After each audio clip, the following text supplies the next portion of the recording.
Hi everyone. Today on the show we have Sarah Narkis. Her venue Olio is in Peabody, Massachusetts, and she's going to share with us today how she went through the entire selection process of finding her venue, the permitting process, construction, and then everything she did after that to market and sell her venue, where she's at now and how she's doing post-COVID. I am really excited for this episode. We unpacked so much in such a short amount of time. I think it's a value-packed episode, and I hope you enjoy it. All right, let's get to the show.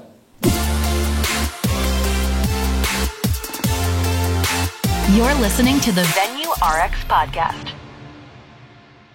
What's up, everyone? Welcome to the Venue RX podcast, where our mission is to document and share best practices around owning, operating, building, managing world-class wedding venues. And today, this is the beginning of a new series that we are going to be hosting here on the show that is talking to real venue owners. These are folks that are in the trenches. They are doing the work on a day-to-day basis. They're managing teams. They're owning, operating, managing their venues. And these are some of the successes they're having, some of the failures that they might have experienced. And I'm really excited about this series because it's a great opportunity to kind of pull back the curtain a little bit and see what is under the hood for some of these venues. And, if you're considering starting a venue, or maybe you've started a venue and you're wondering, like, is this what everyone else is doing as well? How does this stack up? I'm really hoping that this series shines a light on that and can provide some good backdrop and contrast. Today on the show, I'm really excited to welcome Sarah Narkis to the show. Thank you so much for being here. Thanks, Jonathan. I'm excited to hear what you're going to ask me about. I can't wait. Well, we haven't really scripted it. This is going to be pretty raw, but you operate a really cool venue. I've had an opportunity to check it out on Instagram. I've gone on your website. You're in Peabody, Massachusetts, correct? That's right. Yep. And I just learned how to say that, Peabody, not Peabody. That's stuck in my head from the kids movie, Peabody and Sherman. I have 5 kids, so that comes from there. But you're in Peabody, Massachusetts. Your venue is called Olio. It's a indoor venue, correct? Entirely indoors, right? Yeah, we're right in the middle of the downtown of Peabody, which is a medium-sized city about 25 minutes north of Boston, Mass. Yeah. Okay, awesome. So, and I'm really excited. We're gonna have our team edit in some pictures and anything that we can find so that everyone can see. It is a gorgeous venue. The inside, when you see the wood, the finished, is it original? Some of it's original wood on the floor? The floors are original to the 50s, so they are quite old, though not original to the structure, which was built in 1910. So it's the walls are original to 1910, the roof beams are original to 1910, and then they kind of modernized the building in the 50s. So we're working with some pretty old building materials there, yeah. And we're even seeing some of it behind you. I just realized we're chatting about it, but we have a beautiful backdrop there. Sarah, let's go back. I'd love to hear a bit of an origin story around you. What led you? What possessed you to start a venue business? Have you owned venue businesses before? Was this like a crazy leap of faith? Take us back to before you started this venue and kind of give us a picture of who you were and what was the kind of circumstance surrounding you owning this venue. Absolutely. I'm happy to do that, Jonathan, because I do think everyone gets to this point of either wanting to or opening a venue in their own individual way. And I love hearing people's stories about how they got to this point. So for me personally, I opened my wedding planning company in 2013, early 2013. And this was a side hustle for me. I was working in nonprofit. I was 25 at the time. So I was just kind of working full time and doing my wedding planning business on the side. And I loved that work. So we focus, my other business is called Without a Hitch, and we focus solely on wedding day coordination. So we work with couples who are planning their own weddings to execute those weddings all over New England, but we're based here in Boston. So I started that in 2013, and the business grew rather quickly. So we were doing, a dozen weddings a year, and then after a couple of years, we were doing 30 or 40 weddings a year, and I had some folks who were contracting for me. I eventually left my full-time job 6 years ago to kind of focus on Without a Hitch and everything that brought for me. Yeah, go ahead, Jonathan. Well, and I was going to say the full-time job, that's in nonprofit. I just want to make sure I track. Yeah. Yeah, I was working for somebody else and doing my planning company on the side. And that was great until my planning company was also a full-time job. And so then I was working 2 full-time jobs, one for myself and one for somebody else. And amidst all of that, actually, right around this time in 2016, I came up with the brilliant idea to pitch my mother on a new business. And so this came out of, 3 to 4 years of wedding experience. I had worked at that time at over 100 wedding venues. And if you know anything about the Boston market for weddings, there are some absolutely incredible venues in this area. Many historic homes and buildings, a lot of museums and unique properties. However, there are also a ton of tented venues. So there are a lot of properties that you can't have an indoor space. So you're going to put up a tent on the water. And there are a lot of barns, a lot of hotels, a lot of hotel properties. And so I had this vision after working with 100 plus couples, like hearing what they were looking for, that to build a venue that would meet their needs, because I was finding that the really unique venues in the areas had a lot of limitations to them. So they all doubled as something else, right? So they were serving, they were museums during the day and allowing weddings at night, or something similar. I had couples that wanted to do a wedding in an airport hangar, but it's really hard to do a wedding in a real airport hangar, right? So these are the kinds of questions I was thinking about. And I approached my mom and said, what would you think if we could find a property, convert it to a wedding venue, and then run it, right? So I knew that I had some of that experience, that the owning and operating a business and the specific wedding experience. And frankly, the network I had built at that time, having worked with hundreds of other wedding professionals in the area, I knew that there was a part of the business that I could do if we could get it up and running. But there was this big blank spot, which is, how do we purchase or lease a commercial building? How do we renovate it? How do we work within the permits needed to do that? What are the financials like, and how on an ongoing basis and on a startup basis? And so my mom came in, and she was semi-retired at the time, and agreed to kind of help me fill in those blanks, right? So I kind of pulled her out of her retirement activities and said, come and visit some properties with me, and we'll see. And we set our realtor out with a really difficult task, which was basically to find, I'm sure this will sound familiar to some folks, but basically find a really cool property. And you can't put cool in the MLS, right? You're just okay, look for something that has a really amazing feature. So it either needs to be in an amazing location, or have a great view, or have some really cool history, or have really tall ceilings, or a water feature. These are the things that I was saying to him, look around, and here's the geographic area that we want you to look at. And we did that for almost 2 years. We looked at over 100 properties. During that process, we came close on some properties, close enough to bring a contractor through and look at what the renovation would take. Some of the most amazing properties we saw just were way out of budget. We had this number in mind that we wanted to be all in at $1 million.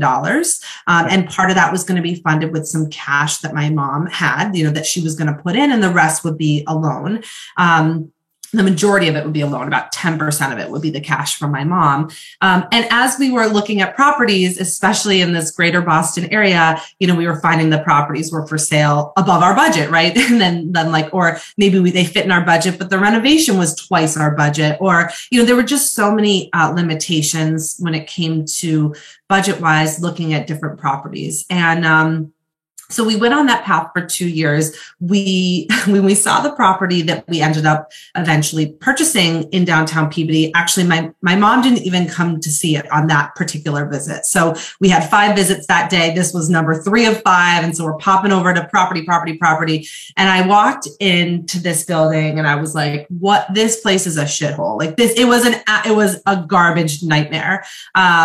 When I walked in, it was filled floor to ceiling, front to back, with about 12,000 square feet of storage units. And when I don't mean nice, brightly lit storage pods, I mean wet, moldy plywood kind of formed into closets with numbers spray painted, straight out of a horror movie kind of storage spaces. And this is what the building had been converted into in the 50s. It was owned by a property owner who owned a dozen other properties in the same downtown that were all residential. And he was using this property as basically rentable storage space for his tenants. So they could get a little numbered locked closet in this building and put their crap there. And that's what was in there. It was creepy clowns. It was moldy couches. It was like the craziest stuff you've ever seen.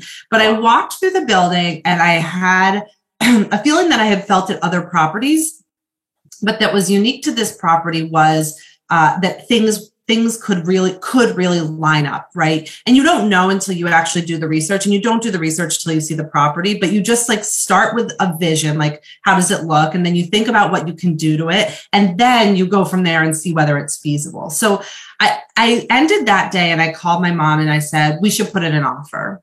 And she had not seen it. Commercial property purchasing works pretty much the opposite of how residential works. So in commercial property, when you purchase the building, you put in an offer, and if it's accepted, then you do all your due diligence, right? The due diligence is quite expensive, and you're not going to do it unless you've secured it, right, for a period of time. So there was no risk in the offer we put in. Well, and let me ask about that. And maybe you're going to go into this, but the due diligence. So you're doing due diligence after you put in the offer, but correct. What does due diligence look like for a commercial purchase like this?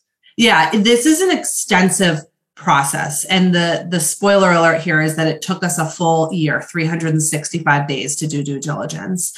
And it was the most challenging period until 2020. It was the most challenging period of my life to go through that, because you're on this roller coaster of will we or won't we? Is it going to work? Is it not going to work? And day to day, minute to minute, that truly changes. The outcome changes based on the conversations that you're having. So specific to this commercial property, there were a lot of elements that we had to line up in order to close on it, in order to actually purchase it, right? So we had a signed purchase and sale, like an intention to purchase the building. And the sellers gave us a period of time to do our due diligence, to do all the research. It was something like 60 or 90 days, which is, as I understand it, pretty standard. But as you heard, it did not work within that time period. But we had every intention of kind of working within that time period. And the major things that had to be lined up, there were three major things. So one was feasibility of the construction. So you have to bring out a contractor, an architect, a structural engineer. Can the building do what I want it to do? It's not serving the purpose that I want it to serve currently. What would it take to do that? Is it in my budget? Can the building, what does it take basically? What does it cost? And can it do it? And can it look how I want it to look? This was a really hard one because you can't do any construction before you buy the building. So you're kind of going out on a limb here saying like, I think I know what this is going to look like at the end, but no matter what, I'm going to make it look cool, but how much will it cost to do? So that's one kind of track that you're working on. And did you have, you said contractor, engineer, and architect, did you have those kind of figures in place, or people who you knew of that you wanted to go to once you started this process, in the 2 years that you were looking at properties, or once you saw this property, you started, Googling immediately someone in your area who could do this? How did you develop those?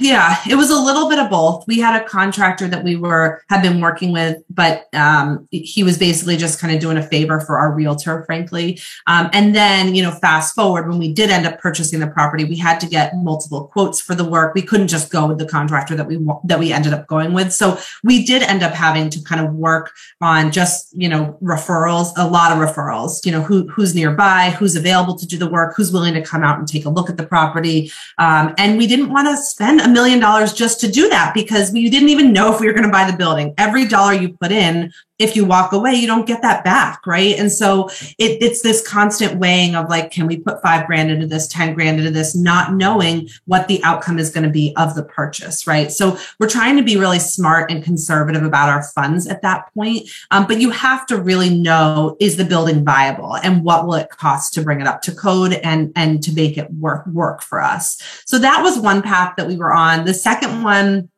was with the city. So that's determining what permitting was needed. This particular property is in the middle of their bustling, but I would say challenged downtown, a downtown, as many main streets are, that had seen its heyday and then kind of, gone downhill and is now being built back up again, but has several vacancies, has a lot of banks and financial institutions, but not a lot to do in the downtown, and has been expressed by the city as a really, a location where they want to spend a lot of time and energy on the rehabilitation of our downtown.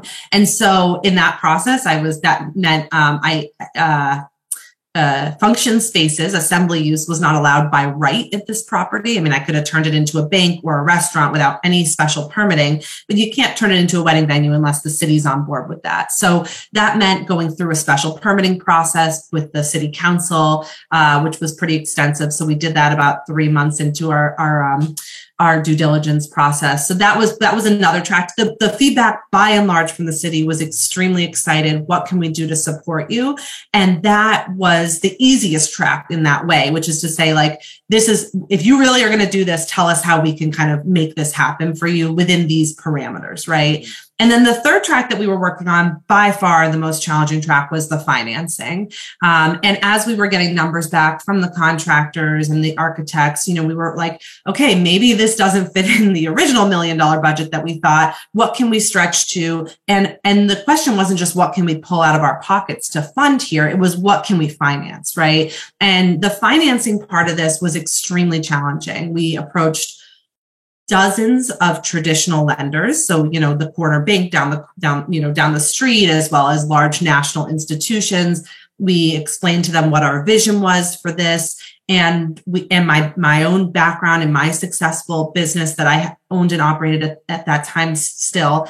And no one even nibbled, really, frankly. Like, it was extremely challenging. This part, I never could have anticipated that so many people would turn us down for the loan. And we weren't looking at particularly generous loan terms either. I mean, we were open to, pretty high closing costs, pretty high interest rates in hopes that we could refinance down the line. But we were turned down as too risky at every single bank. And that was what ultimately made the process so protracted. Is we were in with a bank, then out with a bank, and then another bank was interested, and we went through this whole process with them of sending them all this stuff, and then they walked away, and so that is what took 12 months ultimately. What happened was at the 8-9 month mark, the sellers threw up their hands and said, "We're just going to go sell this to somebody else." And so the purchase and sale, the deadline that had been extended 3 times concluded. And we really thought the opportunity was done. We continued to work. No, really, like literally we were no longer under contract. And they were like, "We're going to go sell this to somebody else." Now, behind the scenes, my mom and I were like, "Good luck with that. Like, this is a 110-year-old building that's falling apart. Like, good luck with that." And we knew that another buyer would have a similar challenge to us unless they were planning to knock it down, unless they had a lot of funding to do so. So we continued on our path to try and get the funding, even out of contract at that point. We ended up, in the end, I'll kind of fast forward a little bit, which is we ended up working with a broker who was referred by our real estate broker, and he's a loan broker. So he basically knows all the people at all the banks and takes your loan and shops it to the banks. He gets paid like a real estate broker at the time of closing, and he gets a cut. It wasn't a huge cut, but it was a question for us of, is this project going to go forward or not? And are we willing to pay someone to help us find the right lender? In the end, the lender was the government. So we ended up with an SBA loan. And I think many of your listeners will be familiar with the SBA, but the Small Business Association was really the only partner that was willing to take a flyer on us for this project. They have several different kinds of loans. We ended up with a 7A, and that was not desirable for us, frankly. The upfront costs were tremendous. We built them into the loan, but they were really, really high. We needed more money. They would only loan us up to $1 million without jumping through a bunch of hoops. And so we needed about $500,000 more than that. And so we went for a secondary position loan with the city of Peabody, actually. And they came in not with the full $500,000, but with a portion of that. And so we cobbled together this funding opportunity. The SBA had 1 million hoops to jump through. I mean, you're talking about environmental, you're talking about literally signing your life away as having them on your home mortgage. They use everything as collateral. My parents' retirement account. I mean, every single thing was collateralized in order for them to loan us $1 million. And and we did it anyway. So that was what we went through over the course of a year. That's like the up and down as brief as I can put it. Well, and that is such an amazing story. Like from you falling out of contract to then, so you must have had an extremely, not only passion, but high level of belief that this was going to work out, to be able to, have all these positions that the collateralized, 401k, like all this stuff, right? How did you, was there a moment there that you were like, oh shit, this, like, if this doesn't work, if this doesn't pay off, we're really risking a lot here. Was that ever a thought, or were you so certain that you knew that this could be really successful? You knew that the area needed it, that it was not a question of if it happened, but like it just needed to get done so that you could prove it out?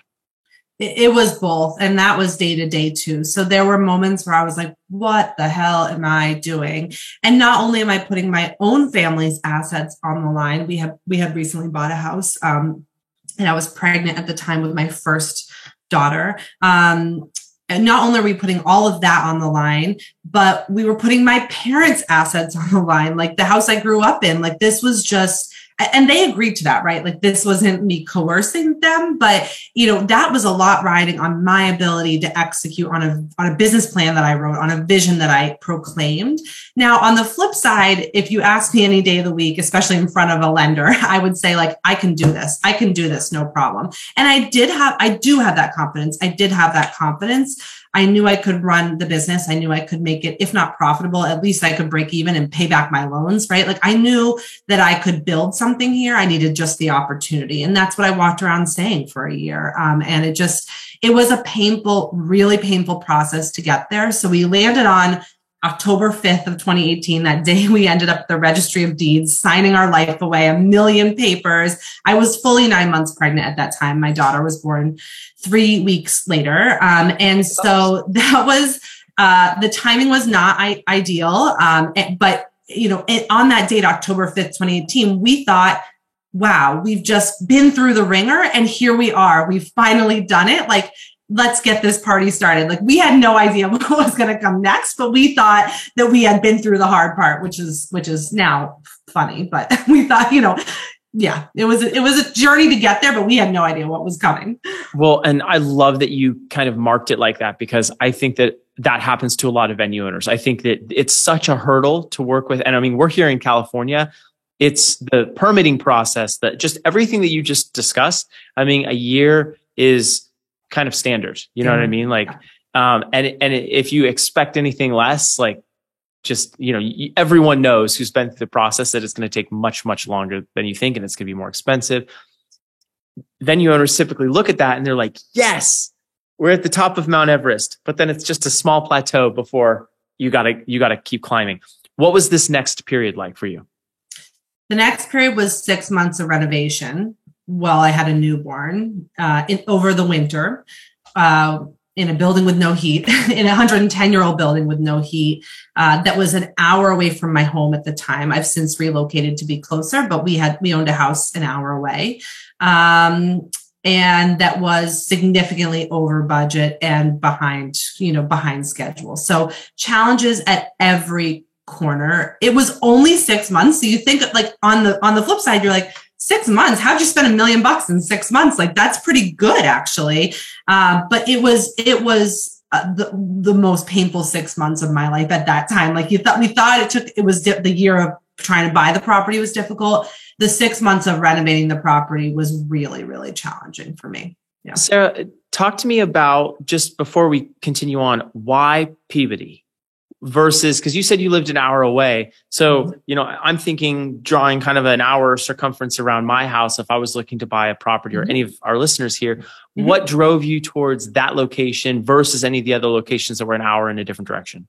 Yeah, we had a very specific geographic area we were looking at, and that was an hour west and north of Boston, which is right on the eastmost coast of the country. And so you kind of draw this 90-degree kind of semicircle there. So we had a big swath of area that we were looking at. But frankly, as I shared earlier, finding unique properties that go on the market that are doable within a reasonable budget for us. They just don't go on the market every day. As we saw, it took us 2 years. And so it was not about Peabody. I don't think I'd ever visited Peabody before I put an offer in on this property.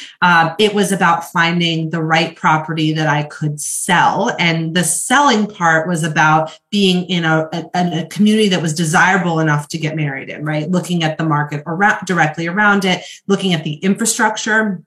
Peabody itself borders Salem, Massachusetts, which is an international destination. And so you've got all the infrastructure that comes with that, breweries and bars and restaurants and hotels that absolutely support a wedding market as well. So I was looking at those things, and I wasn't looking for Peabody. I was looking for the right property. And then the second step was, can I do this in Peabody? And that was dependent on the infrastructure I've shared, but then of course the reaction from the city officials, which was extremely welcoming at that time. It was just, yeah, we need you. Downtown needs this. What do you need from us to get it done?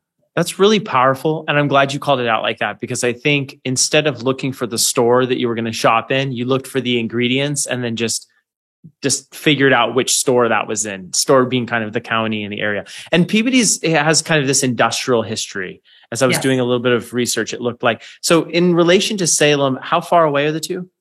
No, they border each other. So we're 5 minutes where we are from downtown Salem, which is like millions of people visiting every year just to see the history of the witch trials, that kind of thing. And Salem is on the water. And so you have some really nice opportunities for rehearsal dinners on the water, boat rides. I mean, just all the things that I can then turn around and sell to my clients that I don't have to offer. They're already there, right? Yeah. So I knew that was possible. I could sell other communities, right? That was why Peabody wasn't what I was looking for, but it was perfect for me, is perfect for me. And so as you looked at this community, did you do a search of other wedding venues in the area to figure out like, is this area saturated? Yes, we did competitive analysis. Yeah.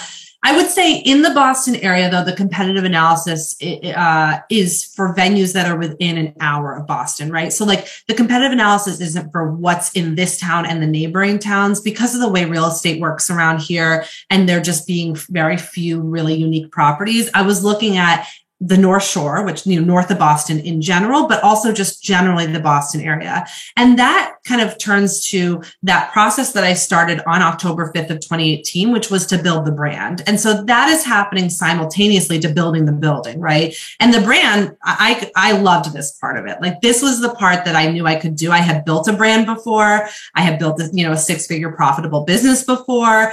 And I knew I could do it again. I had to just use what I had. And so I started in the market research to say, okay, now I have this building. I know what I'm doing with it. How am I going to differentiate it from the other wedding venue in town, from the other wedding venues in neighboring towns? And frankly, how am I going to get people to know that this is here when based on the fact that they're looking at venues that are 20 to 30 minutes away, which they are in Boston. They are. Yeah. So you spend 2 years looking, a year through the whole process. Now you spend 6 months. So once the 6 months done, the renovation's done, you're ready you can have an event, what now? Because there's virtual, there's this digital construction that needs to happen, right? With your marketing and website and your brand. And you've done such an incredible job. I mean, I have to please, anyone who's listening or watching, you got to go check out what they've done. Instagram is very cool. FAQs are thoughtful. The virtual tour is really neat how you've have it laid out in the story. But talk to me about this process. How did you start? Did you hire a bunch of professionals and a website designer? And did you DIY everything? Talk to me about how you got kind of this whole other side of the actual business, not just the building. Yeah, so we started October 5th with a launch. So the date that we bought that property and signed the deed and walked away with a key in hand, I announced the new business. And that was always in my plan. I had literally a year to plan for it, but then we really had the whole summer and September beforehand to plan for it once we knew we were going to close with the SBA. And so I had 3 months to build, to find a name, to build a logo, to build a website, to start to build a social media following. And I ultimately decided that in order to build the type of venue that I wanted, and I was really clear from day one on who my client was, and I knew what they were looking for. And so I decided that having a top-notch high quality luxe website was really important to us. And we invested a bit in that. I still think we got the deal of a lifetime, based on kind of what we paid, but, we used a web designer. And I'm happy to share that. Say that again? I said, did you mind sharing how much it costs? Yeah. So we spent $2,000 to do our website, and I think another $500 to do the logo, all with the same design company. And I'm happy to share that name. I would say, send me a DM on Instagram. Those all come right to me at Oleo Peabody, and I'll share that, because what she did was she took us through the process of designing the logo, coming up. I had come up with a name, but what the logo was. And then she built the website, and then we had a bunch of iterations, and then I hit publish on October 5th. And what that meant is, we booked our first client on October 15th. 10 days later, I had my first check in the hand from someone who never visited the property. There was no virtual tour at that time. The construction hadn't even started. And that's attributed a lot to the website. And of course, my own history of my business. But I would say, and I've talked about this a lot at length in industry forums, but I think that your website and your social, which are the two things that clients are going to check before they come and they visit you, or reach out to you, are extremely important. They are your biggest sales tool. You can do a shitty job selling the property on site because the property is the property. But if you have an amazing website and an amazing social, the tour experience matters less and less and less. So we started that off really, really strong. It was a requirement for me, was to make that investment. And so, October 2018, we were 6 months from being open, but we were taking bookings. I love that. So even though, at this point, you still have maybe some storage units, some junk that you have to get out. Okay. But 6 dumpsters full. It was ridiculous. It was crazy. So you have this though, but you're selling it. So that's incredible. Yeah. So for anyone out there doing this, like, you can get started prior to opening. Talk to me about like all of the other things. So you invested in a website builder. So what about a CRM? Did you get started with some sort of like, tracking process? Was it spreadsheets in the beginning and then it moved to something? I was using spreadsheets for Without a Hitch at the time. And I just knew that the kind of business I wanted to build needed a sleeker interface. And I knew I had to move to e-contracts. So we looked at everyone that could do e-contracts, and we ended up in Dubsado. We did a trial with Dubsado. And at that time, they were still offering lifetime memberships. And so we went back and forth. It was like $800 for lifetime. And we were like, that was a huge amount of money to us at this time, right? Ultimately, we invested, and it was the best decision. I would say to anyone thinking about it, the CRM has converted so many potential clients into booked clients because they can sign it from their phone. They can pay on their phone or their computer. It has Dubsado specifically has workflows built into it. And now I have an FTE. I have a full-time person working for me. And she and I can both be in Dubsado managing our clients together. So that was also something. And thank you for asking that I had right from the start. We also built a Google Drive kind of platform for storing different documents and photos and things. And so we were trying to get the infrastructure on the back end that we needed to run the business. But that was something I felt very comfortable with at that time. The other side of it, the construction, and then 6 months later, the running the venue were all new to me, but the building the business was the part that felt very familiar. Yeah. Cool. Sarah, I love this. I'm realizing that 20 or 30 minutes was probably a naive idea for me to unpack such a massive thing, but I'm really excited. I have two other things that I want to do, and then we can wrap this up. It might be fun to have you back on at a different point. But the two things were marketing and team. So for marketing, obviously you said your website was huge, your Instagram was huge.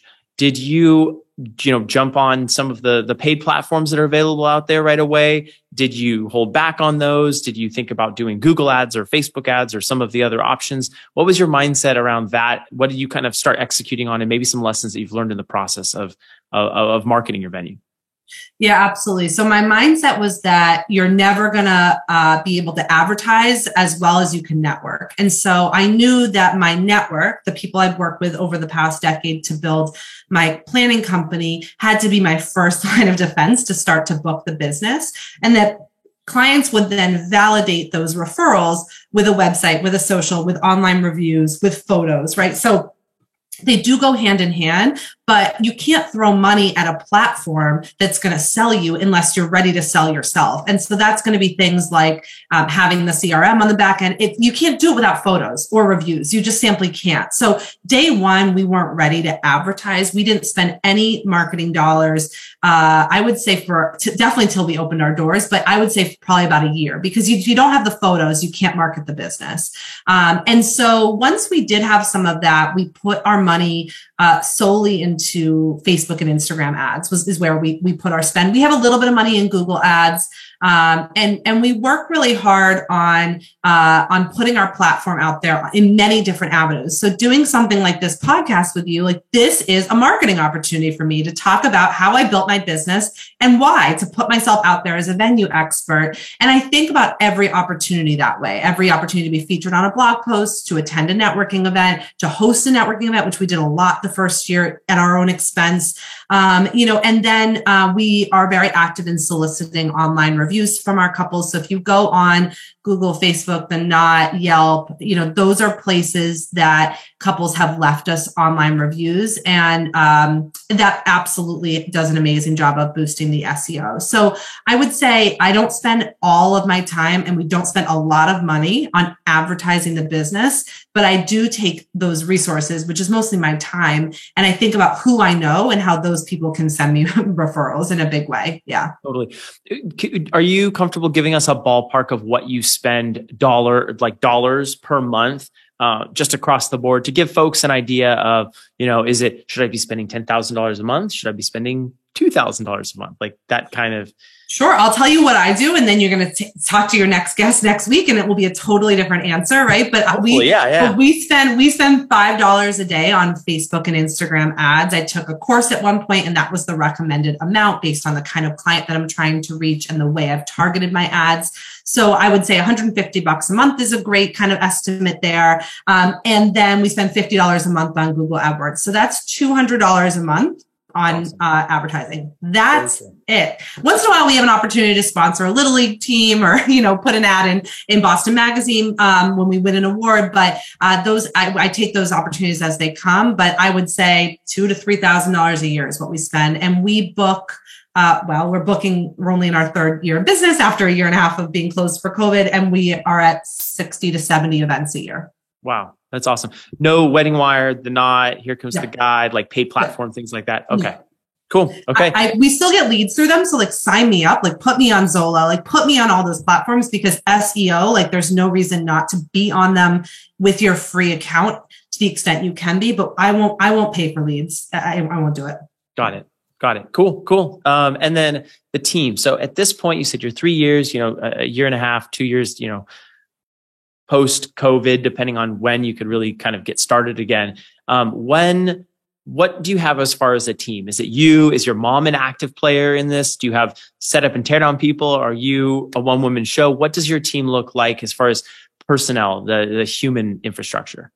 I can't be a one-person team. I've never been a one-person team, because this business takes too much out of you. And I have a family. I had a second baby girl in April of last year, only a few days before the governor of Massachusetts stood up and announced that we were going to reopen from COVID, right? So then my phone started ringing. I had a 1 week old, right? So we were closed for about a year and a half due to COVID. And at that time, it was just me and my mom when we closed. We weren't even paying ourselves at that time in March of 2020. And we just shut everything off. So we didn't have any staff. We didn't have anything to pull back on. It was really just about how do we keep this building and maintain it so that we can reopen whenever this ends. We were allowed to reopen on Memorial Day of last year. So we were, like I said, closed almost a year and a half. And at that time we reopened, I was looking ahead to all the pre-bookings that I'd had, the postponements and the new bookings. And I was saying, I can't do this. I've got 2 kids under 3 now. I'm not going to be here every weekend, every night till 1 a.m, then come back and give tours the next morning. And what we did at that time, we're a venue rental only. You get the space and the furniture. The caterers come in and they do all the setup and cleanup. So our job really is to open the building, make sure people follow the rules, provide a high level of customer service. That's about it. So I started hiring for hourly venue staff employees. So these are people on a contract basis who come in and just say, hey, are you free on this date? We pay them an hourly fee. They are there to respond to questions. They have us as a backup who they can text or call if there's a question or a problem, which there are, and they do text and call. And that's how we operate the business by and large, is to say, like, I can't do all the sales and all the operations and be on site for all the events. And so we have people who are on site for the events. We were on that track for a while, and then January of this year hit, and I looked ahead to all of 22. And we got our numbers back from 21 too. So we kind of had a good sense financially of where we were.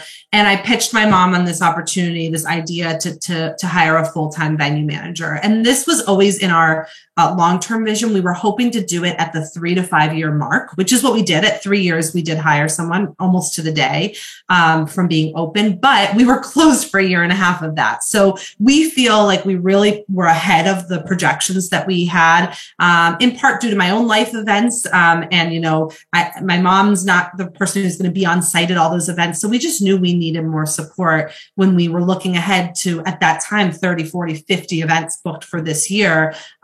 We needed more help. So we started in January the process of hiring a venue manager, and she started June 1st of this year. So she's still really new. She just passed her 90-day kind of mark. And I'm training her. I'm doing a lot of things to kind of pass off things on my plate. It allows me to do a lot more higher level work, which there is always a ton to do for the building, but it also allows her and I to both get to things that we weren't previously getting to. So I think that it's a really exciting next phase of the business to have she and I both there running it. Love it. Awesome. Sarah, thank you so much for coming on the show and just sharing the journey. Like, this has been really eye-opening, really exciting. I think anyone in your area, or anyone who's thinking about getting married in the Massachusetts area, or if there are vendors who are listening to this, because I know we have a lot of vendors as well, as venue owners and marketers and other things like that. Really excited. I hope everyone gets a chance to check out your venue. We'll make sure that we shout it from, our Instagram, our website. And thank you so much. If people want to find you, though, if people do want to connect with you, ask you some of those questions about, the resource that you mentioned, the website builder, where can people find you? Yeah, so go to Instagram. That's the best place to reach me, at Olio Peabody, OLIOPEABODY. And I still run that account, so you can DM me and I'll respond. And our website is oliopeabody.com. And I would say I'm on there every day. I share a lot of behind the scenes and the stories, the good and the bad. So that's a great place to reach me. And my other business, at Without a Hitch, is where I share all my coordination and my wedding planning work, and some behind the scenes of my family too. So that's where I'm at. I love that. Thank you so much for sharing it with us. And if you're listening to this or watching online, you're definitely going to want to check out what Sarah is doing, because it's absolutely incredible. The venue is beautiful. You've done an incredible job. So thank you, Jonathan. Thanks for what you're doing. It's such a service to our wedding community nationwide, around the world. So thank you so much. Thank you so much. Bye. Bye.